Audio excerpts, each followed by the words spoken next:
Assalamualaikum warahmatullahi wabarakatuh dan salam sejahtera. Kepada pensyarah khusus JKA 322I Dr. Siti Nur binti Awang, saya Muhammad Ikram bin Zakaria, nombor metri JK 13987/2021. Pengenalan. Adat istiadat merupakan amalan yang diamalkan oleh sesuatu bangsa atau kaum yang telah menjadi tradisi yang telah diamalkan sejak zaman nenek moyang dan diteruskan oleh generasi muda pada masa hadapan. Penerusan sesuatu adat atau budaya adalah sangat penting di mana ianya bertujuan untuk mengekalkan budaya suatu bangsa. Orang Bajau merupakan antara kaum terbesar selain kerajaan dusun di Sabah. Orang Bajau boleh dibagikan kepada dua kumpulan, iaitu kumpulan Bajau yang tinggal di pantai barat yang berada di Putatan, Kota Belud, Tuaran, Papar dan Kota Marudu. Dan kumpulan yang kedua iaitu Bajau yang tinggal di pantai timur, iaitu di Sandakan, Kudat, Kunak, Sepona, Tawau dan Lahad Datu. Aktiviti ekonomi. Ekonomi boleh diistilahkan sebagai satu kegiatan yang membolehkan seorang mendapatkan hasil daripada kegiatan yang mereka lakukan untuk menyara kehidupan mereka. Begitu juga dengan masyarakat Bajau. Masyarakat Bajau yang tinggal di darat atau di pantai barat, mereka biasanya dirujuk sebagai koboi darat atau koboi timur kerana semua aktiviti ekonomi mereka dilakukan di darat seperti menunggang kuda atau bercucuk tanam. Selain itu, terdapat juga masyarakat Bajau yang bekerja atau menjalankan aktiviti ekonomi seperti nelayan atau menyelam yang dipanggil sea gypsy, dan mereka hebat dan terkenal dalam aktiviti menyelam. Orang Bajau yang tertumpu di timur laut ini lebih gemar menjalankan aktiviti di laut, memandangkan mereka dikenali dengan kebolehan mereka dalam menyelam dan menangkap ikan. Mereka mempunyai kehebatan dalam membuat alatan menangkap ikan yang terdiri daripada buluh dan lain-lain. Hasil daripada tangkapan ini biasanya dijual selepas dia asingkan bahagian yang ingin mereka bawa pulang ke rumah untuk dimakan.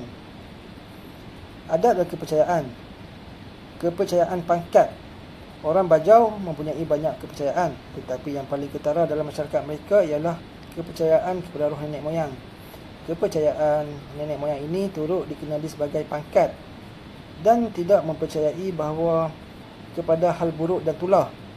Sebelum pengenalan dan penyebaran agama Islam dalam masyarakat Bajau, adat tradisi mereka dipengaruhi oleh unsur animisme, iaitu kepercayaan atau pemujaan terhadap objek khurafat, mempercayai kuasa jin, roh, nenek moyang dan sihir. Adat sampang lumagat. Antara amalan yang masih diamalkan oleh masyarakat Bajau di Sepona ialah sampang lumagat, iaitu kepercayaan roh ahli keluarga datang menziarahi mereka pada hari tersebut, khususnya pada bulan Syakban menjelang Ramadan. Sampang lumagat ini akan mengumpulkan semua ahli keluarga dan menyediakan pelbagai hidangan makanan dan dihidangkan secara talam dan akan dikumpul di rumah ketua pembaca. Apabila talam telah disediakan, majlis bacaan oleh beberapa ketua pembaca akan bermula. Seterusnya, adat kaja. Adat kaja merupakan amalan yang sering dilakukan oleh mereka yang ingin memohon agar terhindar dari penyakit, musibah atau kecacatan. Selain itu, amalan ini juga dilakukan oleh pasangan suami isteri yang baru mendapat zuriat bagi mengelak anak-anak mereka jatuh sakit atau cacat pada masa hadapan. Mereka melakukan upacara kaja dengan bantuan orang yang mahir dalam ilmu ini.